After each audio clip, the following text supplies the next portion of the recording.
Hey everyone, Michelle Seidling here with another episode of Food Experience Unplugged. Today we're talking about metabolic dysfunction, what it is, and how healthy eating can help overcome it. Here to help us do that is Dr. Lindsey Elmore. Dr. Elmore is a board-certified pharmacist, functional medicine clinician, speaker, author, entrepreneur, and world-renowned wellness expert. She helps patients uncover true health through diet, exercise, meditation, sleep, and transformative self-assessment. She authored Essentials, 75 Answers to Common Questions about Essential Oils and Supplements to help people safely use essential oils, and the Vegan, Gluten-Free Cookbook and Workbook, Clean Slate Cleanse, to get people started on an elimination diet to transform their health. Let's welcome Dr. Lindsey Elmore. This podcast is available on multiple platforms, including YouTube, Apple Podcasts, Spotify, and others. Please be sure to subscribe on your favorite podcast platform to be informed as new episodes become available. If you enjoyed today's episode or any of our episodes, please rate and review the podcast on your favorite platform. As always, check out our website at foodexperienceunplugged.com for some resources as you begin your health journey. Lindsey Elmore, welcome to Food Experience Unplugged. Thank you so much for having me. I'm so excited to be here. Oh, well, we are excited to have you here as the guru of metabolic dysfunction, of all things. Oh, yes. Fantastic. Oh my goodness.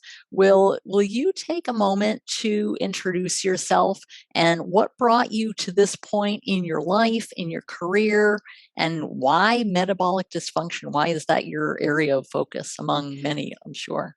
Well, I think we have data to show that 88% of Americans have at least one marker of metabolic dysfunction, and most people don't even know it.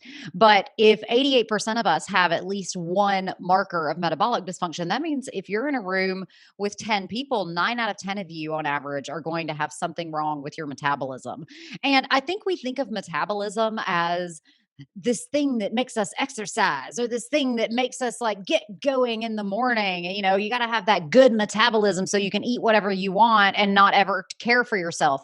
But metabolism is subtle and it goes through so many different areas of our lives. And so back when I was doing my training, I trained in internal medicine as well as family medicine. And I really liked seeing outpatients and I liked seeing people and really helping them to convince them that they deserved to be healthy. And what I saw is people who were plagued with diabetes, hypertension, high cholesterol, asthma, COPD, being overweight, eczema, psoriasis, autoimmune disorders, just on and on and on. And what I came to realize is that none of the stuff I was doing was really that helpful. Nothing was really helping because we weren't necessarily helping people understand here is what it takes to be empowered and actually have the courage to care for yourself and take care of yourself.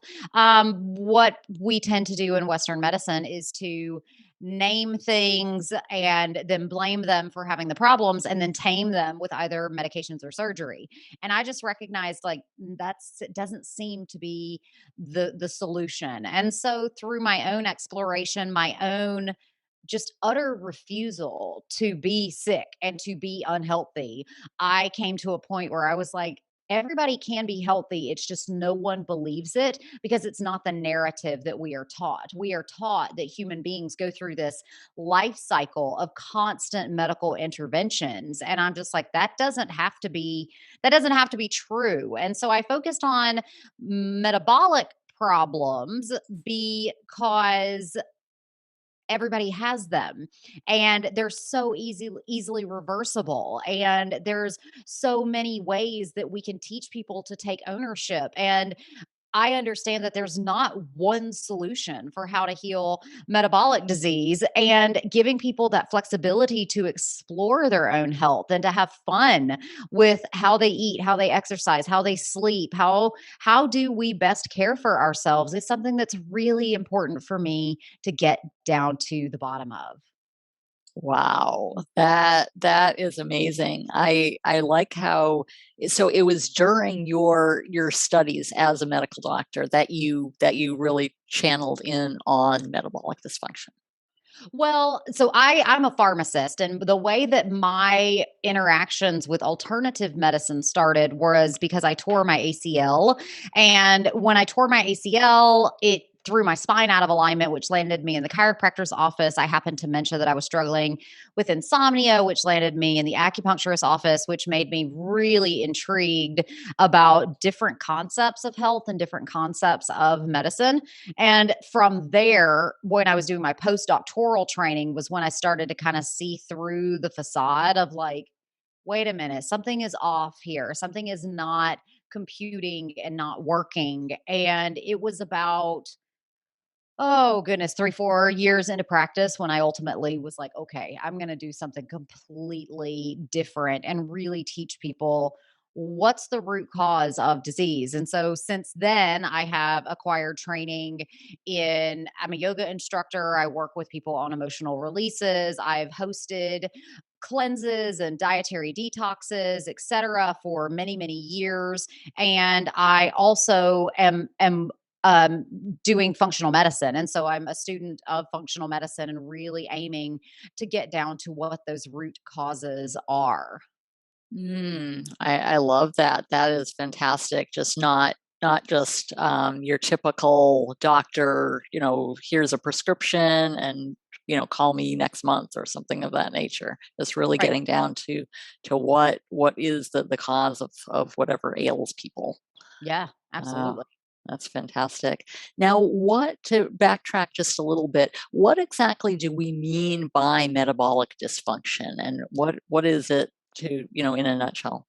Well, metabolism is the body's ability to take the food that we eat and convert it into usable cellular energy and then recycle or discard the leftover pieces that are generated from that process of taking food and converting it into cellular energy. So, when I think about metabolism and metabolic dysfunction can happen anywhere along the pathway of metabolism. So, it can start by not being able to digest food properly. Maybe you're not chewing properly. Maybe the gut is inflamed. And so you've got a little bit of leaky gut. So, too many proteins, allergenic proteins are crossing the lining of the gut, coming into the body, causing inflammation. And when we have inflammation, it's triggering our bodies to produce more cortisol. Well, cortisol is our stress hormone that directly interacts with our insulin. And so when we see that we're eating too much, we spike up our insulin levels. Well, and that has broad reaching effects on the way that we store fat, the way that we're able to manage our blood sugar consistency, which impacts the way that we think and the way that our brain functions. And so when we have imbalances in cortisol, in insulin, that ultimately feeds up and causes problems with the thyroid. And the thyroid is metabolism in a nutshell. It speeds you up, it gets you up in the morning, it makes your cellular processes run faster. But we also need to look at not just the gut, not just the thyroid, not just hormones, but also we have this huge detoxification pathway that needs to happen with our bodies. And it's not just detoxification of exogenous things that come from the outside. I'm not talking about heavy metals or estrogens in the environment or herbicides and pesticides. I'm talking about we have to metabolize the stuff that we make inside of ourselves, and we need to detoxify those things. Otherwise, we have multiple bad things that can happen. I hear a lot of women talking these days about, like, I'm estrogen dominant. I have too much estrogen in comparison to my progesterone. And oftentimes I hear people say, well, you're just making too much estrogen. And I'm like, or your liver is completely congested and unable to run effective detoxification pathways, meaning that you're not able to break down estrogens, meaning that you've got too high levels of estrogens, meaning that you're throwing back off that insulin level, throwing off how cancer cells are built, how fat is stored. When one piece of metabolism goes out of whack, it throws the system off in a lot of different ways. So the detoxification is important. Detoxification, I also mean to cellular machinery and the byproducts of what it takes. Because in order to make energy from the body, we have some leftover stuff. We have some leftover free radicals that build up inside of our cells if we don't take care of that. And so we need to be sure that we're giving our body time to be not under the influence of food so that the gut can relax, and then we can shift on cellular machinery that helps us to clean out that which is left over from our metabolic processes. So, to break it down to the basics, it's taking food and converting it into cellular energy and then eliminating that which is left over after that. How does this go wrong? On a million subtle levels. The gut can be inflamed, your hair can be falling out. You might have brain fog. You might not get sleepy at night when it's time to go to sleep. You might not be able to get out of bed first thing in the morning.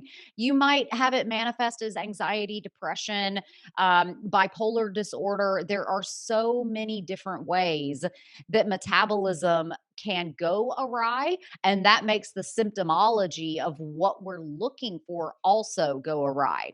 But if we think about metabolic syndrome, the diagnosable disease state of metabolic syndrome, we are talking about having impaired fasting glucose. So your blood sugar is too high first thing in the morning.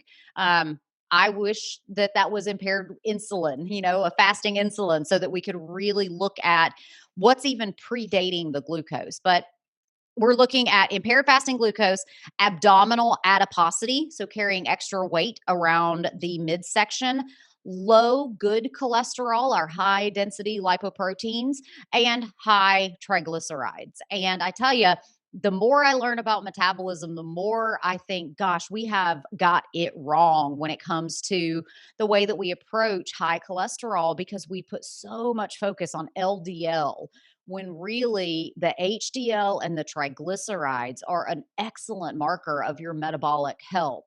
And then the last piece of our metabolic health is our blood pressure. So, the blood pressure being a marker of stress, of vascular resistance, how much kind of stuff is in the arteries that we're pushing up against. And so we have lots of different markers of metabolic disorders, but a lot of the time it manifests as things that people do not call metabolic disorders. I mean, you look at Alzheimer's disease, there are many types of Alzheimer's disease, but one of them is metabolic.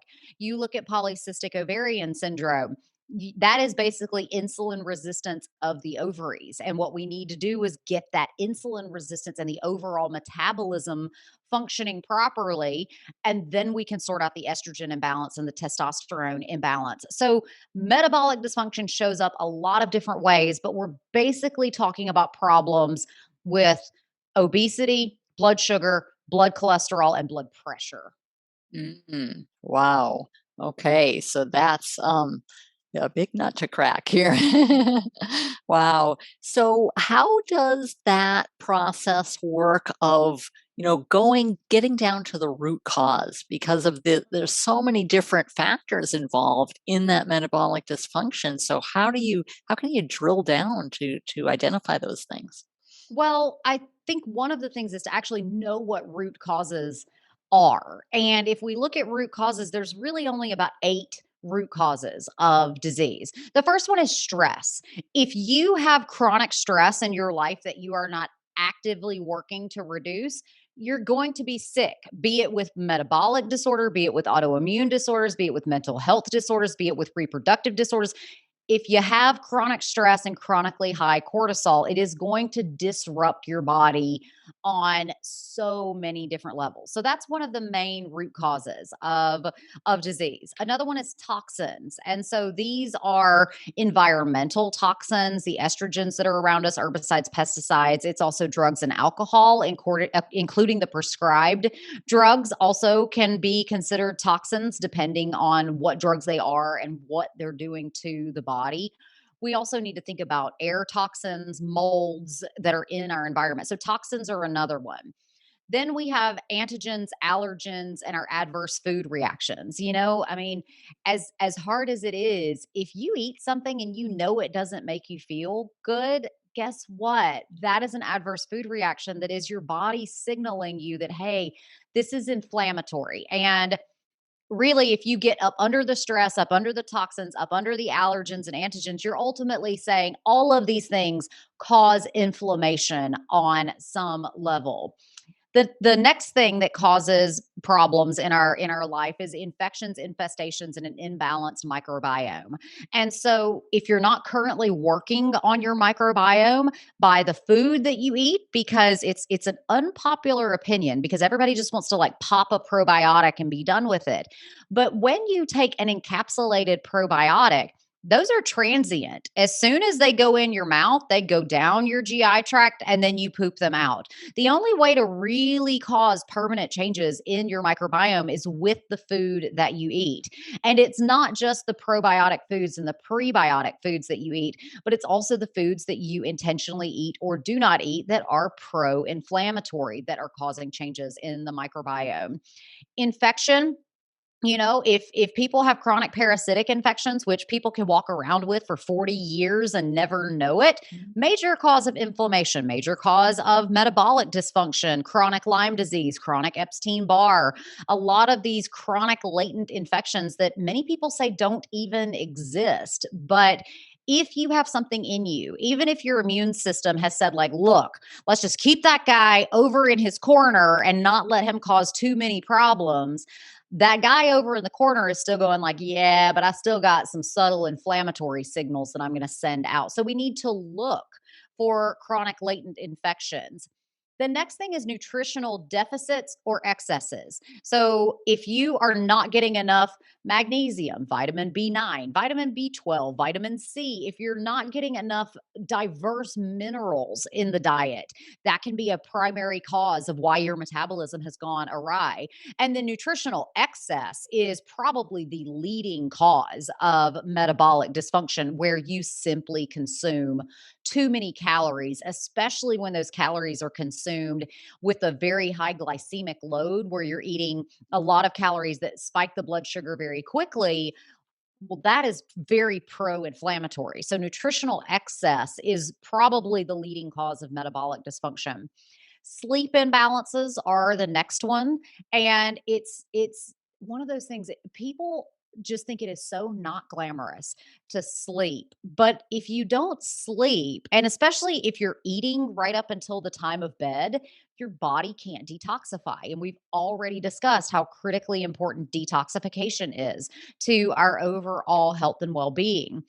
Lack of exercise or sedentaryism, another primary cause of not just metabolic disease, but many, many different types of diseases. And then the last one is sociogenomics. And so these are our genes as well as the people that we surround ourselves with. So I know it sounds so simple, but whatever problems that you're facing, if you can get great sleep, exercise to some amount, stress less, and intentionally reduce stress, intentionally avoid toxins in the environment, in the diet, and in what you take into your body through personal care and cleaning products, etc. If you can intentionally avoid those toxins while helping your body to eliminate toxins via the sweat, via the bowels, via the breath, and then looking to make sure you don't have any undiagnosed nutritional deficiencies. These are simple, everyday things that we can do that are not just going to help to heal the metabolism, but they're going to heal everything, because these are the primary root causes of all disease. And so it's not about going on this wild goose chase about, oh no, I wonder if there's this one thing that I've been doing my whole life that's caused me to have diabetes. No, it's about saying, okay, well, now I've got diabetes, or I've got prediabetes, or I've been told my fasting insulin is a little bit too high, or I've been told I have metabolic syndrome. Or you take a look at your own life and go, I don't wake up feeling good and go to bed feeling good. How do I fix that? And if you're willing to surrender the answers will present themselves. If you've got a super high stress environment, if you don't change that, nothing's going to help. If you've got habit patterns where you're only sleeping 4 or 5 hours a night, nothing else you do is going to fix that. If you are relying on a lot of grab and go kind of foods and you're eating primarily processed foods, not drinking enough water, and you're still refusing just to take a multivitamin to make sure you've got enough selenium in you, nothing is going to fix that. And so it really comes down to how much are you willing to do day after day after day to help uncover all of these different layers of what can help us get well, not just from metabolic disease, but from every disease out there. Mm, wow. And now with these factors, do most people come to you having more than one of these, like stress or sleep or other things? So the people that come to me, they either have been told that they have everything under the sun wrong with them. You know, they've got Hashimoto's and PCOS and the this and the that and the that. Or the people that come to me are the ones who say, I am going to intentionally do every single bit of this as best I can. But the body doesn't work in isolation. So if you've been diagnosed with insomnia, guess what? Your bad mood that leads to sugar cravings at 3 o'clock in the afternoon is equally related to the fact that you didn't sleep last night. These things don't happen in isolation. It's one of the reasons that Western medicine fails so often is because the cardiologist doesn't know what the nephrologist is doing, doesn't know what the neurologist is doing, when really you need somebody to look at the overall comprehensive function of the body and go, huh, you've got some thyroid imbalance, but it looks like your gut is a little bit inflamed, and it looks like you may have a little bit of small intestinal bacterial overgrowth that's reducing your ability to digest food.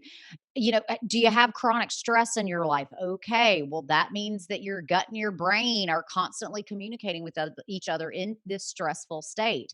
So rarely does one diagnosis come on its own. In general, most people either have multiple diagnoses or they have none. And those are the kind of two groups of people that I hang around with. Okay. So you've got multiple or you've got none. Now, is it more of a gradual type of thing? You mentioned, it could be going on for years and then suddenly manifest itself as different things. Well, what you're getting at there is the functional medicine concept of antecedents, triggers, and mediators. And so we all have antecedents. These are things that predate us ever being sick or not feeling good. So the antecedents can be our genetics. It can be the fact that we were born via C-section versus a vaginal birth, fed formula instead of breastfed. It can be the fact that we suffered abuse or trauma in childhood. Those are antecedents. Those are things, both positive and negative, that set us up for success and failure later on in life. Then there's the trigger. And a lot of times you can ask people, was there a point in time that since that point you've never felt good again? And a lot of people can name that very, very clearly. Yes, I had a car accident. Yes, I got a divorce. Yes, my child passed away. Yes, I was diagnosed with cancer and told to take this chemotherapeutic drug that led to all of these adverse effects, that even though I don't have cancer anymore, I now have cardiovascular disease because it poisoned my heart tissue. So there are triggers that basically all of that pre-existing stuff that's been held in balance all of a sudden goes off the rails. So where I really like to help people to look is the mediators. What actually is going to mediate you in a positive direction and what drives you in the wrong direction as well. So mediators are things like, what do you eat? on a daily basis? Do you meditate or practice some sort of stress reduction? Do you intentionally sleep 8 hours a night? Are you intentionally using the bathroom? Are you stooling every single day? Are you getting massages or acupuncture, or what are you doing that mediates the pain, the obesity? What are you doing that mediates your anxiety levels? Because there are lots and lots and lots of triggering events that can harm us long term. But we have to focus on what are the good behaviors that mediate me in a positive direction, and what are the bad behaviors that mediate me towards greater and greater levels of sickness. Okay. So when people come to you for with a variety of things or one or two things, is a detox or a cleanse, is that the first step typically in the process, or does it depend on the situation? Well, I mean, it really does depend, but if you are in a situation where you just don't know where to start, if all else fails, you can start with your gut. And I also believe if all else fails, start with reducing your stress load. And I understand, I am not naive to know that some of the causes of stress you cannot get rid of in your life, but you can intentionally de-stress for a few minutes every day. But if you are experiencing symptoms and you've never cleaned out your diet, taken a look at what you're eating, I told my mom the other day, I was like, you would feel so much different if you paid 10% more attention to what you were eating. Because Mhm. there are things that my whole family they eat.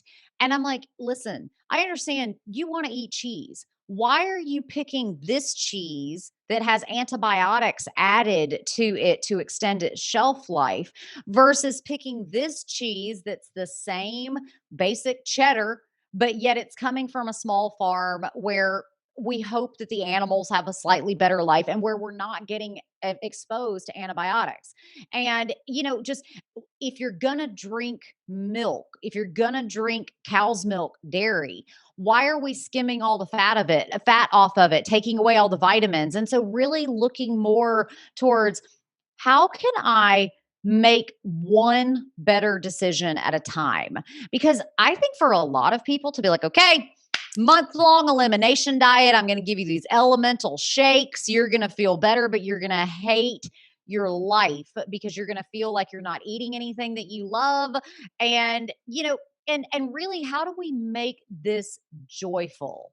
How do we make it joyful to be like, okay, I really am going to go to bed at 9 p.m. tonight and I'm going to get a really good night's sleep. And if I'm not pooping, okay, well, maybe I do need to use some tea to help stimulate my bowels, or maybe I do need to actually focus on how much fiber that I'm eating tomorrow. So it's not about necessarily being like, okay, I've been unhealthy, so I'm going to take a hard left turn into health. That's not the way that it works, because if you try to beat yourself over the head with being healthy, it's never going to work out for you. It is constantly going to be a battle. But if you actually get down to this is what self love and self care and self compassion actually is. It's the ability to eat something really healthy that I know is serving my body well, and it is the choice to stay away from that which I know is not serving me well. And so it doesn't have to be a hard left. It can very easily be a simple series of choices made over time. Okay. So it's just more of a gradual process to address those root causes, but not be so, I guess, invasive or just attacking the problem a little too aggressively, perhaps. Well, I mean, I think that there's definitely a place if you know your body well enough and know that you can do a hardcore clean, 7-day cleanse or 20-day cleanse, or if you know that, hey, I've put on some weight, but I know my body. I know that probably in about 3 months flat, I can very easily take off these 15 pounds that I've gained or these 20 pounds that I've gained. Then do that. But we're not trying to strong arm our body to bend to our will. We're Mm, trying to live within our body with self-compassion and self-love and the ability to really say, hey, in this modern day and age, everybody's sick, which means it's a radical choice to be well. And it's a radical choice to say, I am going to eat the foods that make me well. I am going to do the exercise that makes me well. I am not going to go to the high intensity gym because it doesn't make me feel good. I am not going to go on the 3-day fast because it doesn't make me feel good. I am not going to glamorize having 6 cocktails on a Tuesday and then sleeping for 4 hours and getting up and being at work the next morning bragging about how I can do these things and, "Oh, you can't." We're not trying to strong arm ourselves. We're mm, trying to actually get into the flow and the rhythm of the nature around us, which allows us to give our body the ability to relax and settle into itself and into being a part of the world instead of being so dogmatic about fighting the whole time. Like, don't make your health a fight. Make it joyful and do it one decision at a time. mm. Okay, so it's a question of understanding your body or being in tune with it and then moving toward a solution that makes sense? Right. I mean, I think being in tune with the body is one of the most important things. And it's very difficult because we don't want to be in tune with the body. We want to stay up here. We want to Mm, stay in this brain of ours. And when we're constantly in our heads, we're not able to feel, where do we feel things in our body? Where do we feel like there is a disconnect, and what is that disconnect, and how do we put that disconnect back together? mm. Okay. So now with your those clients you work with, how does that orchestrate in terms of this whole process of really getting a grip on metabolic dysfunction? Well, I mean, for one thing, I'm not here to tell you what to do. I can inspire you, and I can tell you, look, you came and you wanted to know the root causes of disease. There's stress, toxins, allergens, infections, nutrient deficiencies and excesses, sleep, sedentarism, and sociogenomics. Where's your breakdown? Where is the breakdown in all of that? People come to me and they're telling me this whole story about how they haven't felt good in years and this and that. And I'm like, how's your sleep? It's terrible. How's your marriage? I hate my husband. How are you eating? I might get a home cooked meal on the table once a week. I might eat 2 vegetables per week. And it's like, okay, I don't care where you start. Do you want to start by attempting to sleep instead of 4 hours a night, 6 hours a night? Do you want to start by saying, okay, I'm not going to drink 6 Diet Cokes a day. I'm going to drink 5. It's a matter of, what are you willing to trade off in exchange to be healthy? What are you willing to say? And I know a lot of people listen to me and they're like, they perceive me as unempathetic because it's like, no, you don't understand. I've been battling this for years and years and years and years. And I'm like, okay, what happened years and years and years and years ago when you reached that point where something in your life changed and you haven't felt good since?